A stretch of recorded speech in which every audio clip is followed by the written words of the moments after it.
Bonjour mes chers amis et bienvenue à ce nouveau numéro de Briser les rocs.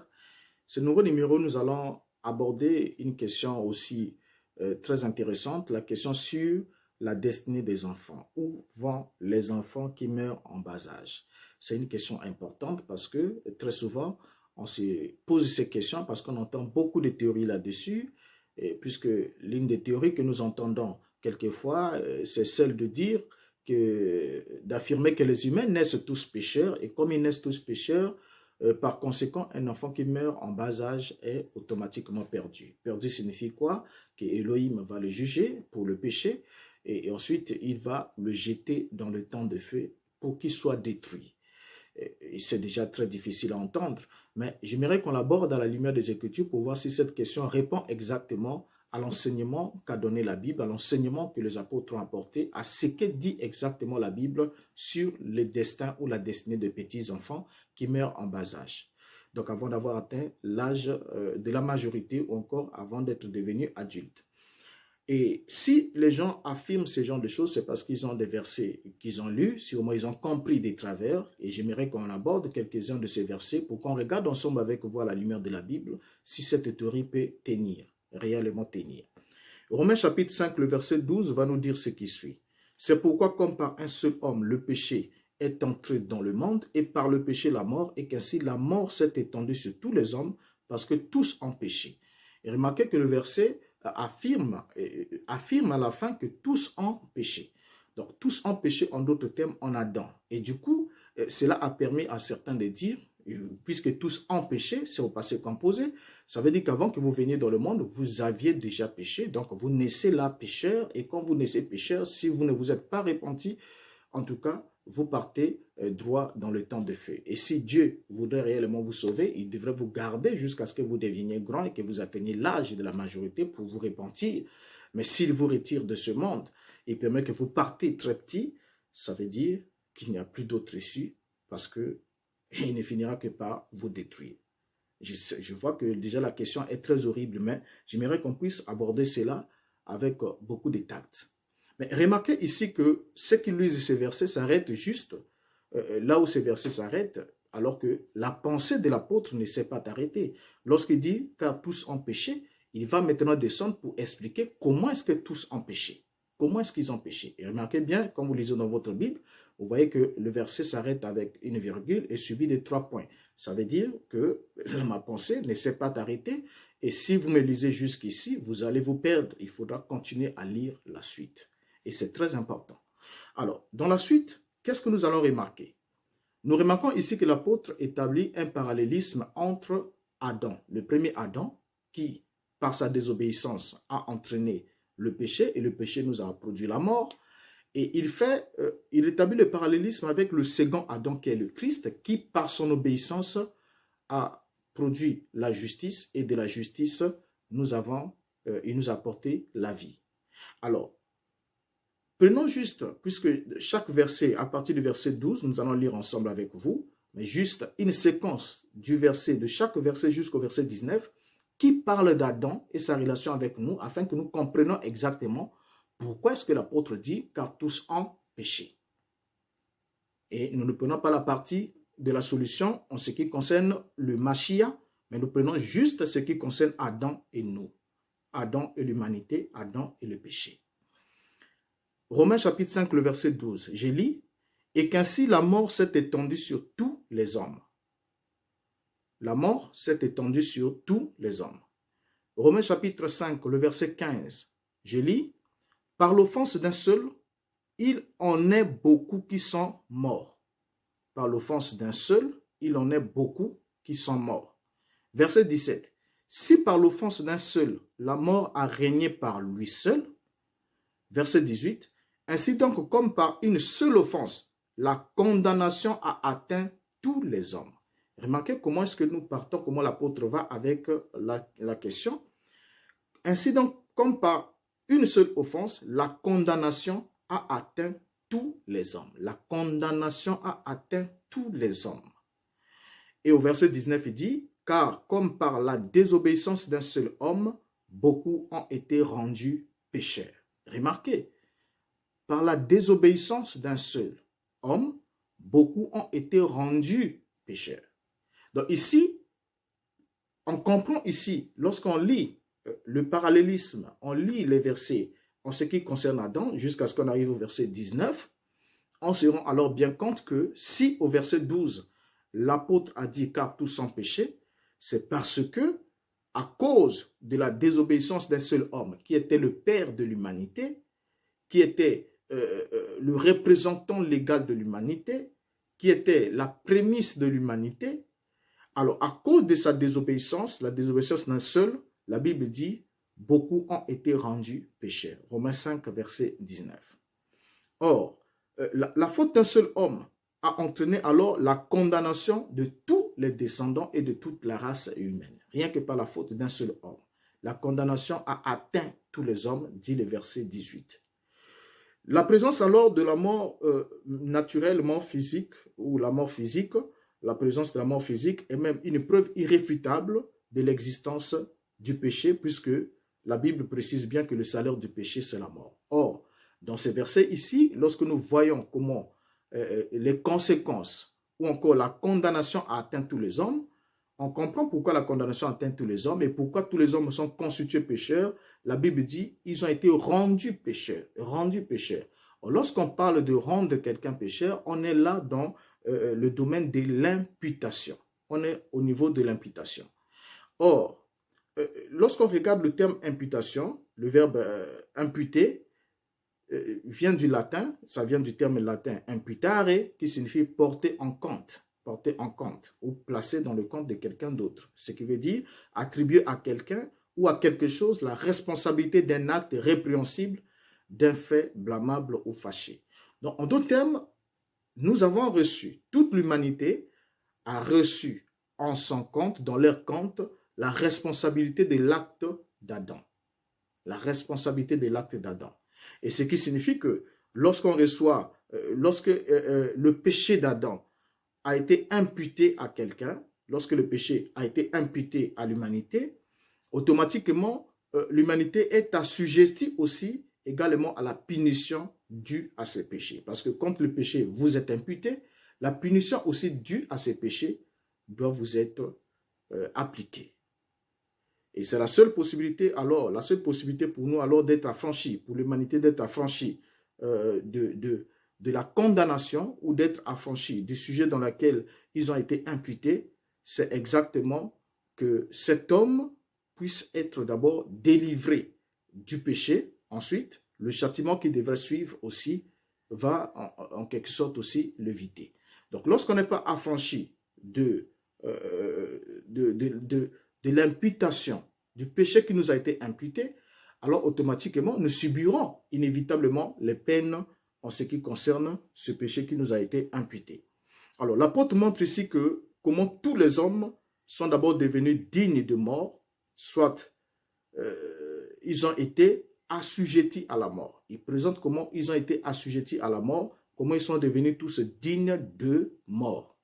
Alors, tous ont péché en Adam, bien évidemment, par imputation. Tous ont péché en Adam par imputation et sont ainsi enveloppés dans les conséquences de son péché. Parce que quand Dieu dit à Adam, tu travailleras, le sol sera maudit à cause de toi, tu tireras ta nourriture avec peine jusqu'à ce que tu retournes à la poussière. En d'autres termes, puisque tu as consommé ce qui vient d'un sol maudit, alors évidemment, le sol récupérera ce qui t'a prêté. Parce que la vie que tu vivras, c'est une vie d'emprunt. La vie que vit chaque être humain sur la terre est une vie d'emprunt puisque nous ne vivons que de subsistance morte. Il faut que quelque chose meure afin que nous puissions vivre.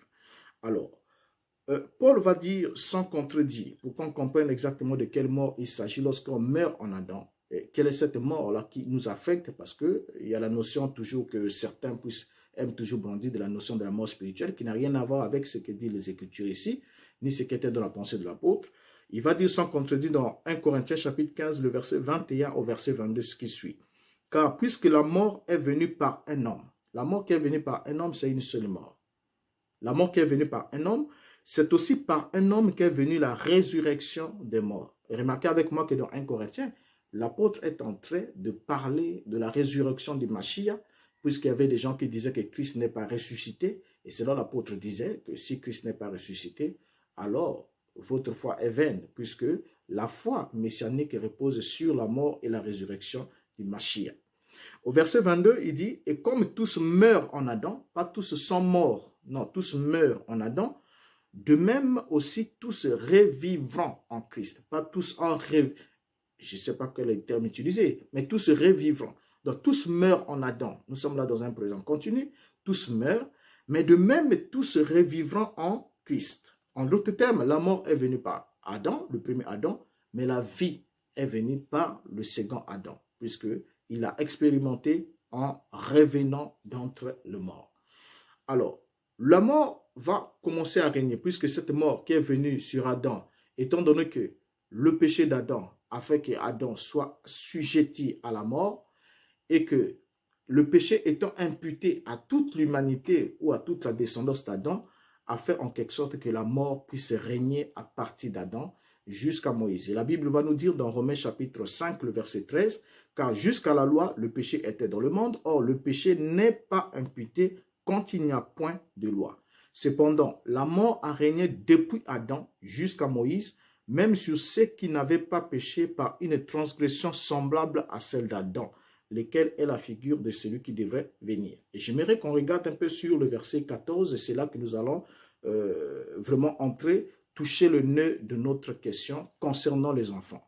On se rend compte ici que la Bible dit « Cependant, la mort a régné depuis Adam jusqu'à Moïse. » Et certains ont dit dans ces versets, ils ont dit « Écoutez, donc la mort ici évoquée n'est pas la mort physique, parce qu'Adam n'est pas le premier être qui soit physiquement mort, parce que c'est Abel qui a été le premier à goûter la mort. » Bon, excusez-moi, je n'aurais pas dit que c'est absurde, mais c'est une erreur. Pourquoi? Parce que la sentence, la peine de mort a été prononcée sur Adam. Le fait que Abel soit le premier à expérimenter, la mort physique, ne fait pas de lui le premier, le premier, puisque celui qui a apporté la mort dans le monde et celui qui a reçu la sentence de mort, c'était Adam. Et à partir de ce moment, la Bible dit que la mort a régné depuis Adam jusqu'à Moïse, même sur ceux qui n'avaient pas péché par une transgression semblable à celle d'Adam. Adam avait péché, il avait transgressé la loi, et à l'issue de cette loi, le verdict a été prononcé qu'il devait connaître la mort. Mais ici, la Bible dit que cette mort a même régné sur ceux qui n'avaient pas péché par une transgression semblable à celle d'Adam. Mais de quelle catégorie parle-t-on ici? Ceux qui n'ont pas péché par une transgression semblable à celle d'Adam, mais qui sont quand même passibles de mort, qui ont quand même subi la mort, alors qu'ils n'ont pas péché par une transgression semblable à celle d'Adam. Remarquez avec moi que Adam était créé majeur. Adam était créé adulte. Adam n'était pas un petit enfant. Adam était créé avec toutes les aptitudes et c'est la soif de recevoir l'immortalité, la soif d'être comme Dieu, la soif ou encore la convoitise, voyez, de ce que Dieu possédait qui n'existait, qui ne devait pas exister pour eux. C'est cette convoitise-là qui a poussé à Adam de désirer être comme Dieu et nous connaissons les conséquences de tout ce qui s'est passé. Mais Adam n'était pas un petit enfant. Adam pêche en l'âge adulte. Mais or ici, il y a des gens qui subissent la même pénalité, mais alors qu'ils n'ont pas transgressé, ils n'avaient pas péché par la même transgression semblable à celle d'Adam. Alors, vous voyez que par rapport à ces versets, nous comprenons que tous les humains étaient renfermés dans la sentence de mort prononcée contre Adam, celle de retourner à la poussière d'où ils étaient tirés. Et c'est à partir de ce moment-là que la mort régna sur les petits-enfants du temps des déluges, au temps de Noé. La mort a régné même sur les petits-enfants, tout comme sur les petits-enfants du temps de Sodome et Gomorrhe. Il y avait des enfants quand Dieu a décidé de détruire le monde au temps de Noé. Il y avait aussi des enfants qui n'ont pas été épargnés. Au temps aussi de Sodome et Gomorrhe, il y avait aussi des petits-enfants qui n'ont pas été épargnés et qui ont été exactement, réellement aussi détruits, avant qu'ils aient été coupables d'aucune transgression volontaire et délibérée. Donc, ils n'ont pas été coupables d'une transgression volontaire et délibérée, mais ils ont quand même été détruits. La mort a régné même sur eux. C'est là où on regarde ici ceux qui n'avaient pas péché par une transgression semblable à celle d'Adam. Vous voyez, ils n'ont pas péché par une transgression semblable à celle d'Adam, mais ils ont quand même subi la mort. La mort a régné sur eux, c'est-à-dire le retour de la matière à la matière. Alors, les souffrances et la mort des enfants est une preuve irréfutable, bien sûr, de l'imputation générale du péché d'Adam, puisque quand le péché est imputé, comme nous l'avons dit plus haut, lorsque le péché est imputé, automatiquement les conséquences doivent suivre. Et si on peut se poser la question de savoir pourquoi est-ce que Dieu, qui est juste et saint, permettrait que les gens meurent à bas âge, ainsi de suite, mais on doit répondre, on doit connaître, on doit comprendre ensemble avec vous que le psaume 139 est clair et il dit que pendant que je n'étais qu'une masse informe, tu avais déjà inscrit dans ton livre tous les jours qui m'étaient destinés avant qu'aucun d'eux n'existât. Donc ça dénote de la souveraineté du Très-Haut de fixer un nombre de jours à n'importe quel individu qui vient sur la terre. Il est souverain là-dessus. Alors, ceux qui meurent dans l'enfance et qui n'ont point péché à la ressemblance de la transgression d'Adam et qui n'ont point rejeté l'évangile, peuvent-ils être compris, c'est-à-dire peuvent-ils être insérés dans le lot de ceux qui doivent être perdus alors qu'ils n'ont pas, ils connaissent réellement la mort physique, n'est-ce pas? Ils connaissent la mort physique, pourquoi? Parce que c'est le lot de tous ceux qui viennent d'Adam, le lot de tous ceux qui viennent d'Adam, puisqu'ils naissent d'abord d'un germe qui provient de leur père. Ce germe qui provient de leur père est rempli de vitamines, rempli des aliments, rempli de beaucoup de choses, l'hémoglobine et tout. Et toutes ces choses-là, ce sont des aliments qui viennent de la poussière. Donc le germe même qui constitue l'être humain qui vient dans le monde vient de la poussière, puisque votre père, pour qu'il génère tous ces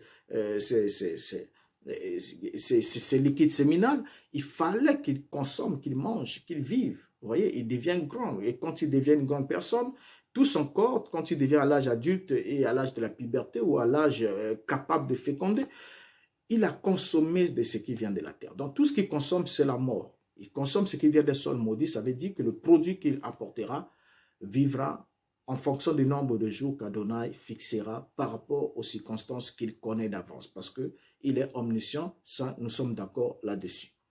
Alors, donc, les petits enfants ici, lorsqu'on regarde cette question, nous sommes conscients ensemble avec vous qui sont des enfants de la colère par nature, parce que tout être humain est d'abord enfant de la colère par nature, mais comme ils sont morts en Adam, sans transgression personnelle, ainsi il paraît aussi logique qu'ils puissent être vivifiés en Yeshua HaMashiach sans un exercice personnel de la foi en lui, dont ils n'ont pas été capables d'exercer. Parce qu'ils sont morts en Adam pendant qu'ils n'étaient pas là. Et évidemment aussi, lorsque Yeshua arrive et qu'il apporte la justification qui s'étend sur tous les hommes, ils peuvent bien en être bénéficiaires selon l'élection de la grâce. Ça, c'est dénote de la souveraineté de Dieu qui accorde le salut à qui il veut. Il y a un verset que nous pouvons lire ensemble pendant qu'on avance. C'est Romains chapitre 5, le verset 18, qui nous dit ceci. Ainsi donc, comme par une seule offense, la condamnation a atteint tous les hommes, de même par un seul acte de justice, la justification qui donne la vie s'étend à tous les hommes. Ici, l'apôtre utilise des verbes. La condamnation, par une seule offense, la condamnation a atteint tous les hommes. Il utilise le verbe atteindre. Donc, ça veut dire qu'aucun homme n'est excepté. Et tout le monde est sous la condamnation parce que la condamnation a atteint tous les hommes. Il dit de même par un seul acte de justice, donc l'acte posé par Yeshua, la justification qui donne la vie s'étend sur les hommes. Vous voyez, s'étend à tous les hommes. Ici, il ne parle plus du verbe atteindre, mais il parle maintenant du verbe s'étendre. En d'autres termes, cette justification qui donne la vie couvre tous les hommes, mais ne peut s'en procurer que ceux qui s'approchent selon les procédures que Dieu a établies au travers de sa parole, c'est-à-dire la foi dans sa parole. Mais ici, on parle des hommes. Alors, regardons ensemble avec vous. Le passage ici, ce verset, nous parle de l'imputation de la condamnation à tous les hommes à partir d'Adam et de la justification qui s'étend à tous les hommes à partir de Christ. Alors, vous me direz sûrement que cet enfant doit croire pour bénéficier de l'œuvre de Christ. Et il doit croire pour bénéficier de l'œuvre de Christ. C'est ce que vous me direz. Que s'il ne croit pas, il ne peut pas bénéficier de l'œuvre de Christ. Ça, c'est grave. Alors, pourquoi ne diriez-vous pas aussi que cet enfant doit transgresser la loi pour être associé au péché d'Adam? Si il doit exercer sa foi pour croire à l'œuvre de Christ et être identifié à ce que Christ a fait, mais pourquoi est-ce que vous ne devrez pas attendre que lui aussi, il transgresse aussi la loi comme l'a fait Adam, afin qu'il soit associé à l'œuvre d'Adam? voyez, cela pose un sérieux dilemme. Alors, nous savons que on doit aussi noter un élément important, qu'il y a aussi ce qu'on appelle dans la parole un âge où l'enfant atteint l'âge de la responsabilité. Donc, l'âge où l'enfant accède à la connaissance du bien et du mal. Parce que Adam n'a pas péché aussi longtemps qu'il n'avait pas acquis la connaissance du bien et du mal. Ça, c'est un point très important. C'est à partir du moment où Adam acquiert la connaissance du bien et du mal que Adam transgresse la loi en faisant ce qu'il ne fallait pas. Et le péché, ce qui a fait qu'Adam soit dans le péché, c'est parce qu'Adam avait accédé à la connaissance des contraires, donc du bien et du mal. Alors, nous savons qu'il y a un âge où l'enfant connaît le bien et le mal, parce qu'on ne naît pas avec la connaissance du bien et du mal, mais on devient, et c'est une faculté qui s'installe au niveau de la conscience à un certain âge donné. On connaît le bien et le mal. Et c'est à ce moment-là que l'enfant peut être considéré comme responsable de ses propres péchés devant le Créateur. Parce que remarquez une chose ensemble avec moi. Le péché d'Adam a introduit la mort. Et la mort, c'est la mort physique. Tout le monde est participant, tout le monde est soumis et assujetti. Personne ne peut contourner ce point. Et il est le lot réservé à tous les fils d'Adam. Maintenant, lorsque un homme naît dans ce monde, puisqu'il naît avec un péché qui lui a été imputé, une condamnation qui s'est étendue sur lui, il doit obligatoirement savoir, prendre conscience qu'un jour, il retournera à la poussière. Mais, pour ce qui est d'être détruit, d'être rejeté ou d'être jeté dans le temps de feu, Yahvé ne jetterait jamais quelqu'un dans le temps de feu s'il ne le juge pas au préalable. Parce que la Bible est claire que les morts furent jugés selon ce qui était écrit dans le livre, donc selon leurs œuvres, selon ce qui était écrit. Donc c'est à partir de ce jugement que le Créateur va alors se prononcer sur le sort d'une personne. Or, ici, dans notre question ici, on remarque que lorsque les enfants n'ont pas encore atteint l'âge de la responsabilité, Dieu ne les tient pas responsables. Pourquoi? Parce qu'ils doivent être jugés ou comparaître en fonction des péchés qu'ils ont commis eux-mêmes devant le Créateur. Alors, c'est la même chose que pour un handicapé mental. Personne ne nous dira qu'il est considéré moralement responsable devant Adonai. Quelqu'un qui était handicapé mental, qui a des problèmes au niveau de son intelligence, si vous comprenez ce que je vais dire. Mais comment est-ce qu'Adonai pourra-t-il les tenir pour responsables devant sa parole, alors qu'il n'a aucune aptitude qui le permet d'écouter, de comprendre et d'agir comme Adonai l'attend. Donc, aussi longtemps qu'il n'atteint pas l'âge de la majorité, il n'accède pas à la connaissance du bien et du mal, alors il ne serait pas possible. Regardez, ensemble avec vous, on va prendre certains éléments dans les Écritures. Quand Israël est arrivé à la porte de Canaan et qu'il devait entrer dans le pays de la promesse, ils ont eu peur des fils d'Anak parce qu'ils se sont dit, nous sommes comme des fourmis devant ces géants. Adonai avait pris une décision. La décision, c'était laquelle? Deutéronome chapitre 1, le verset 39, va nous dire ceci. Et vos enfants, vos petits-enfants, c'est Adonai qui s'adresse à Israël, qui a refusé d'entrer dans le pays promis, et ils ont péché contre Dieu en le faisant. Il leur dit, et vos petits-enfants, parce qu'ils avaient dit, nos enfants serviront de pâture, ainsi de suite, et tout, nous sommes comme des sauterelles, ainsi de suite. Mais Adonai leur dit, et vos petits-enfants, dont vous avez dit, ils deviendront une proie, et vos fils, qui ne connaissent aujourd'hui ni le bien, ni le mal, ce sont eux qui y entreront. C'est à eux que je le donnerai et ce sont eux qui le posséderont. Donc, vos enfants, vous voyez, il dit, qui ne connaissent aujourd'hui ni le bien ni le mal. Il dit, c'est eux qui vont entrer. Alors, c'est important. Pourtant, c'est toute l'assemblée d'Israël qui avait péché. C'est tout Israël qui a péché. Mais lorsque Dieu vient trancher, Dieu dit, vos enfants, vos petits-enfants, il précise bien, il dit vos petits-enfants, il dit bien, il dit vos petits-enfants dont vous avez dit, ils deviendront une proie, et vos fils qui ne connaissent aujourd'hui ni le bien ni le mal. Donc, il donne une précision importante. Il dit, c'est eux qui vont entrer en possession du pays qui a été promis.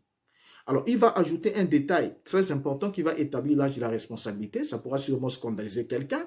Pourquoi est-ce que toute l'assemblée d'Israël avait péché et pourquoi est-ce que Dieu décide de sanctionner uniquement les parents, et il fait exception des enfants. Il dit les petits-enfants, c'est eux qui vont entrer. Et il va préciser lui-même. Nombre chapitre 32, le verset 11. Il dit ceci. Ces hommes qui sont montés d'Égypte depuis l'âge de 20 ans au-dessus ne verront point le pays que j'ai juré de donner à Abraham, à Isaac et à Jacob, car ils n'ont pas suivi pleinement ma voie. Donc ici, Dieu lui-même fixe l'âge de la responsabilité pénale. Ça, c'est lui avec Israël. Je ne dis pas qu'il en est autant aujourd'hui parce qu'il ne faudra pas que quelqu'un aille dire, écoutez, le pasteur dit que Dieu, si quelqu'un n'a pas atteint 20 ans, Dieu ne le tient pas responsable. Non, c'est lui qui sait comment il fonctionnait avec l'homme à cette époque, comment il a fixé l'âge de la responsabilité pénale et il n'a pas tenu pour responsable pénalement, c'est-à-dire devant sa loi, ceux qui étaient âgés de 20 ans au-dessous. Donc de 0 à 20 ans, ils ont été excusés, c'est eux qui sont entrés dans le pays de la promesse, mais tous ceux qui sont sortis de l'Égypte à partir de l'âge de 20 ans jusqu'au-dessus, ils avaient tous péri dans le désert, aucun d'eux n'est entré, excepté Josué et Caleb, parce qu'ils avaient pris position pour la promesse.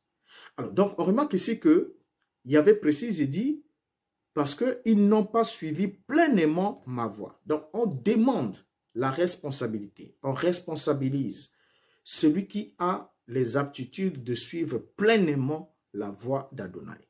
Et la Bible nous précise qu'au temps même de Néhémie, la loi était lue devant ceux qui avaient la capacité de la comprendre. La loi de Dieu, on la lisait devant ceux qui avaient la capacité de la comprendre. On lit dans Néhémie chapitre 8, le verset 2 jusqu'au verset 3 qui nous dit « Esdras le prêtre apporta la loi devant toute l'assemblée, les hommes et les femmes, et tous ceux qui pouvaient comprendre ce qu'ils entendaient. » C'était le premier jour du 7e mois. Au verset 3, il a dit « Il fit dans le livre depuis le matin jusqu'au milieu du jour, devant la place qui est en face de la porte des eaux, en présence des hommes, des femmes et de tous ceux qui comprenaient. » Tout le peuple était attentif à la lecture du livre de la loi. Donc ici, la précision qui est faite, tous ceux qui pouvaient comprendre. Tous ceux qui pouvaient comprendre, ça veut dire que en dehors des hommes et des femmes, tous ceux qui pouvaient comprendre, ce sont des enfants qui ont déjà atteint la majorité. C'est-à-dire qui ont atteint l'âge à partir sûrement de 20 ans, l'âge de la responsabilité. En ce moment-là, ils devaient être là pour écouter la Torah, écouter la loi, parce qu'on attendait d'eux qu'ils la mettent exactement en pratique. Vous voyez? Donc, c'est à ceux qui peuvent alors comprendre la loi que Dieu attend l'obéissance ou la transgression. Donc, si quelqu'un n'a pas d'abord les aptitudes pour comprendre la loi, Dieu ne peut pas attendre de lui l'obéissance ou la transgression. C'est un élément important. Parce que quand Néhémie fait la lecture de la loi, enseigne la Torah, il enseigne aux hommes, aux femmes et à ceux qui pouvaient comprendre. Donc, quand on va dans le lieu de ceux qui pouvaient comprendre, on prend des enfants qui ont atteint la majorité.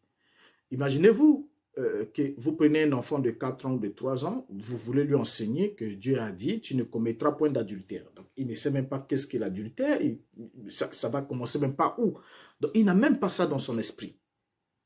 Mais c'est à quelqu'un qui a la capacité de comprendre qu'on enseigne la loi, et parce que Dieu attend de lui, soit qu'il obéisse, soit qu'il transgresse. C'est à ce moment-là que Dieu le rend responsable devant sa loi, et il pourra alors le juger. Et non seulement cela, lorsqu'on repart même dans le livre de la Genèse, au chapitre 8, d'abord au chapitre 6, la Bible dit que Dieu avait détruit le monde parce que les pensées du cœur des hommes se portaient chaque jour uniquement vers le mal. Genèse chapitre 6, le verset 5. Mais après la destruction du monde par les eaux de déluge, Dieu va alors prendre une nouvelle résolution. Il va dire dans Genèse chapitre 8, le verset 21. L'Éternel sentit une odeur agréable et l'Éternel dit en son cœur, je ne maudirai plus la terre à cause de l'homme, parce que les pensées du cœur de l'homme sont mauvais dès sa jeunesse. Donc, remarquez ici que Dieu ne dit pas les pensées du cœur de l'homme sont mauvais dès sa naissance, mais il dit dès sa jeunesse. Ça devient intéressant, dès sa jeunesse. Et je ne frapperai plus tout ce qui est vivant comme je l'ai fait. Donc, on remarque ici que c'est à partir de la jeunesse que Dieu commence à comptabiliser les pensées du cœur de l'homme. Parce que l'homme c'est au niveau de la jeunesse qui doit conduire son cœur, comme dit Ecclésiaste, il dit que souviens-toi de ton Seigneur au jour de ta jeunesse. Se souvenir du Seigneur au jour de sa jeunesse signifie simplement se souvenir de ce qu'il a dit dans la Torah, se souvenir de ce qu'il a dit dans la loi, de ce qu'il t'a enseigné afin d'orienter tes pas en conformité avec sa parole. Parce qu'un jour, il t'appellera en jugement et tu répondras. Donc, c'est à partir de la jeunesse. Voyez? Mais avant la jeunesse, Dieu ne le tient pas responsable. Parce qu'il dit que ses pensées sont mauvaises dès sa jeunesse. Et la preuve en est encore dans Luc chapitre 18. Nous lisons la conversation de jeune homme riche, de l'homme riche avec le Christ, où il nous a dit, un chef interrogea Yeshua et dit, « Bon maître, que dois-je faire pour hériter la vie éternelle ?» Et Yeshua répondit, « Pourquoi m'appelles-tu bon? Il n'y a de bon que Dieu seul. » Au verset 20, il dit, « Tu connais le commandement, tu ne commettras point d'adultère, tu ne tueras point, tu ne déroberas point, tu ne diras point de faux témoignages, honore ton père et ta mère. » Le verset 21, « J'ai, dit-il, observé toutes ces choses dès ma jeunesse. » Donc, il ne dit pas « j'ai observé toutes ces choses dès ma naissance », mais j'ai observé toutes ces choses dès ma jeunesse. Pourquoi dès sa jeunesse? Parce qu'évidemment, c'est bien dès la jeunesse que ces choses étaient enseignées aux enfants. C'est dès la jeunesse, c'est-à-dire quand ils atteignaient l'âge de la compréhension, quand ils étaient capables de comprendre. Parce qu'on ne peut pas enseigner à quelqu'un tu ne commettras point d'adultère, pendant qu'il ne peut même pas, par exemple, s'approcher d'une femme, il ne sait même pas qu'est-ce que ça veut dire. C'est à partir du moment où l'homme est capable de poser des actes, soit de se tailler des images, parce que tu ne feras point d'images taillées, donc il faut qu'il ait l'aptitude de faire une œuvre, d'élaborer une image, l'œuvre d'un artisan. Donc là, nous sommes avec les hommes adultes. Nous sommes avec ceux qui ont déjà atteint la majorité. Donc ici, l'homme riche dit, j'ai observé toutes ces choses dès ma jeunesse. Il ne dit pas dès ma naissance, mais dès ma jeunesse. Pourquoi la jeunesse? Parce que c'est au niveau de la jeunesse que toutes ces choses étaient enseignées. Alors, donc, à partir de ce moment, on comprend ensemble avec vous que Dieu ne peut pas tenir pour responsable des enfants et le jeter à la perdition à cause du péché qui leur a été imputé, le péché que Christ a donné sa vie pour cela. Mais c'est une fois qu'ils atteignent la majorité, ils atteignent l'âge de la connaissance du bien et du mal, c'est à ce moment-là que Dieu attend d'eux soit qu'ils se répandent pour bénéficier de faveurs accordées par l'œuvre de Christ au moyen de la grâce, soit qu'ils ne se répandent pas et qu'ils subissent la colère parce qu'en ce moment-là, ils seront jugés en fonction de leurs œuvres. Or, les œuvres, le compteur est complètement à zéro avant qu'ils atteignent la connaissance du bien et du mal. Parce que Dieu n'est pas quand même stupide. Il n'est pas, c'est pas, si les juges humains, même au niveau des juridictions humaines, si les hommes ont quand même une certaine faculté, parce que même au niveau de la justice, on ne juge pas par exemple un débile mental. Et pour qu'on emmène quelqu'un au niveau du procès, il peut être là dans tout son bon sens, mais si on l'emmène et qu'il a eu peut-être un accident ou bien un choc psychologique et qu'il n'est pas dans l'état de comparaître, on ne le jugera pas. On ne peut pas le juger. Et si les hommes peuvent agir de la sorte, qu'en est-il alors de Dieu? Comment est-ce qu'on peut juger un enfant, par exemple, de 2 ans ou 3 ans? On le juge en fonction des lois qu'il ne maîtrise pas, il n'a aucune connaissance, ainsi de suite, et on prononce une peine sur lui. Ce sera complètement insensé. Alors, donc, vous voyez qu'avec moi, que dire du coup que les enfants qui meurent en bas âge partent dans le temps de feu, ils seront détruits, il n'y a aucune espérance parce que si Dieu voulait les sauver, il devait attendre qu'ils deviennent adultes pour le faire, mais Dieu est souverain. Un être souverain, c'est quelqu'un qui fait ce qu'il veut. Il fait ce qu'il veut. C'est ça l'être souverain. Il fait ce qu'il veut, qui ne va pas à l'encontre de ses lois. Et il n'y a aucune loi où il a dit quelque part qui tiendra responsable le petit enfant qui meurt en bas âge. Et je crois que nous aurons la suite ici pour qu'on regarde avec le Mashiach quelle est l'attitude de Yeshua envers les petits-enfants et pourquoi est-ce qu'il avait cette attitude envers les petits-enfants et qu'est-ce que les apôtres ont aussi dit à propos des petits-enfants. Et alors, ça nous permettra alors d'avoir une idée claire et de comprendre parce que si nous comprenons exactement comment est-ce que nous avons été rendus pécheurs, C'est à ce moment-là que nous comprenons aussi comment est-ce que nous allons bénéficier aussi de la justice, de la justification qui vient à travers de l'œuvre de Christ. Mais si on ne comprend absolument rien de comment est-ce que nous avons été rendus pécheurs, et du coup on commence à dire non, les petits enfants, ils ont tous péché en Adam, ils naissent pécheurs, et s'ils meurent comme ça, ils vont en enfer, et on raconte tout genre d'histoires. Et c'est là, c'est un sérieux problème. Parce que si on ne comprend pas nos origines, alors il est fort probable que nous ne comprenions pas aussi notre destination. Alors, jusqu'à ce qu'on se retrouve au prochain numéro de Briser le Roc, portez-vous bien. Et si vous avez des suggestions, vous avez des questions par rapport à une vidéo, par rapport à un message, n'oubliez pas de laisser un commentaire. Nous y répondrons. S'il y a lieu qu'on fasse une autre vidéo pour cela, nous le ferons parce que nous allons toujours poster des vidéos à chaque 48 heures d'intervalle et nous traiterons de tous les sujets possibles selon la conduite du Seigneur et selon la mesure de la grâce qu'il nous accordera. Alors, jusqu'à ce qu'on se retrouve au prochain numéro, portez-vous bien. Si vous avez aimé la vidéo, partagez-la. Je suis Renaud Boris Mbota, votre frère. Et si vous n'êtes pas encore abonné à la chaîne, ce sera une grande joie que vous le fassiez afin que chaque fois qu'il y aura une nouvelle vidéo, que vous soyez notifié. Et je crois que nous passerons des temps très merveilleux ensemble et nous réfléchirons sur la parole. Nous utiliserons le marteau qui brise le roc et nous briserons les rocs ensemble afin d'émietter la pierre et puis de construire sur un édifice solide conformément à ce qui a été enseigné dans les Saintes Écritures. Alors portez-vous bien, je vous dis au revoir, à la prochaine.